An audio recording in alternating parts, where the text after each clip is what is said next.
We're actually going to be heading down into the Jericho and the Red Jacket area. Usually from the 1st of May to the 30th of November, they close these gates that you see here, and you can't get in. It's just to keep the track in good order. There's 2 towns, or 3 towns really down here. There's one called BB Creek, Red Jacket and Jericho, and they were established around about 1860, 1862, somewhere about there. A few years ago I went down here and I got stuck, and I had about a 6 kilometre walk to get out of here, and I had to sleep in a telephone booth. Hopefully this won't happen to us today.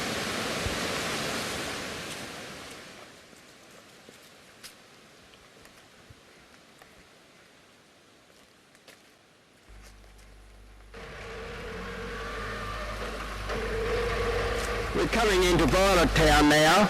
This was mostly alluvial gold, and we'll see some sluices. It was sluices we used to wash it out.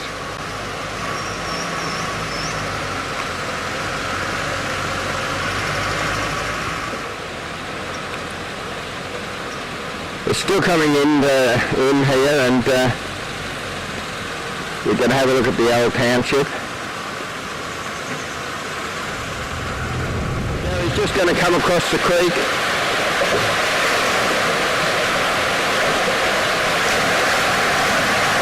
We may not get up here. I don't think we will get up here. There's too much water here.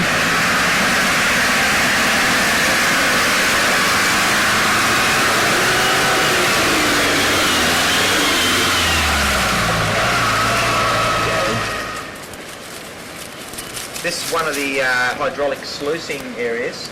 How they used to work this area was actually to have a high pressure hose coming, and the water would be supplied from a race up in the hill up here, and they would blast these banks with the water flow. The sludge and the rubbish would flow down through here, through a sluice box and back down the stream. So you can imagine, if you've got about 5 or 6 of these operations going around, how dirty water would actually be.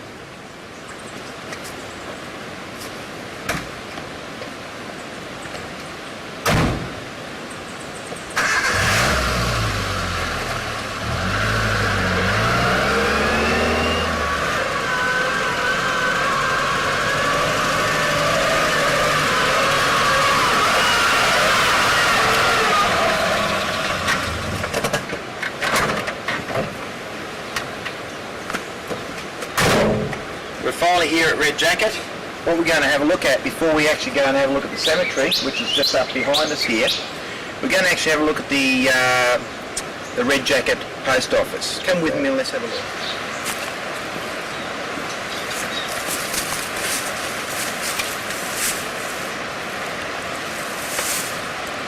This is basically the last remains of the township. It's part of the post office. Okay, this is Keith's grave, the old fella, which is fairly, not a bad age for that period of time, in 1894. Daughter though died at 3 weeks, so the fatality, if you have a look around the cemetery here, you'll find that fatality was very high for young people. The son Timothy, as we see here, was 25 years of age in 1896. But Anne, who stayed behind and looked after the public house, she was 76 when she died in around about 1913.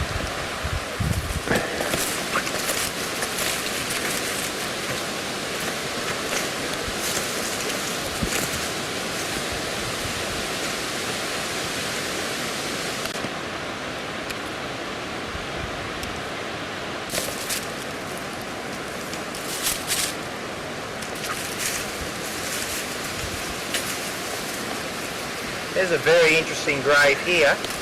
Maybe you have a bit of a look at it with me. What you'll notice here with this tombstone, the lady died at 77 years of age, around about 1904. But notice how old her son was. He was 28 years old. David was also about 12 years old.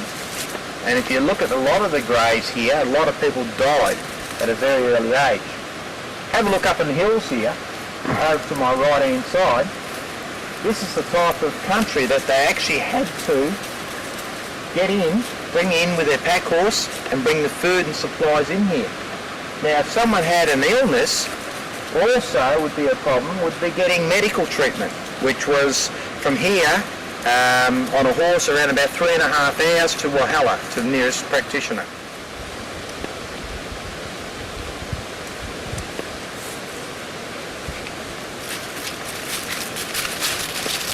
There's quite a lot of unmarked graves here, as you've just noticed in the undulation of the country.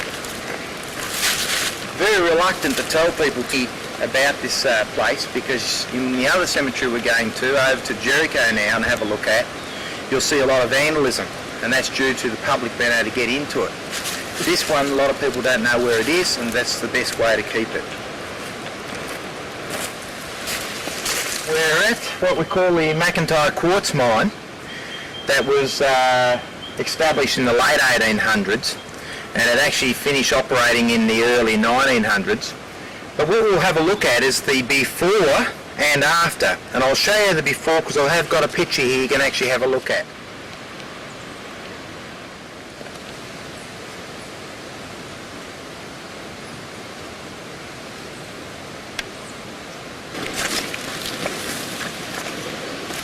Something I really love when I'm in these areas, when you rise up over a mullock heap or down into a gully, you never know what you actually find. One of them, as you've already seen over here, was actually the boiler. And on my right hand side that we're going to have a look now, which is very dangerous, I nearly fell in it one year, is a shaft. As you see down there, that's the actual shaft. Standing above this shaft in the 1800s would have been a large pulpit, which you actually seen in that photo. And they were actually up on the hill here when they took that photo. So you would have seen the pulpit on your left hand side and the actual boiler on your right hand side, which would have had the winching gear as well.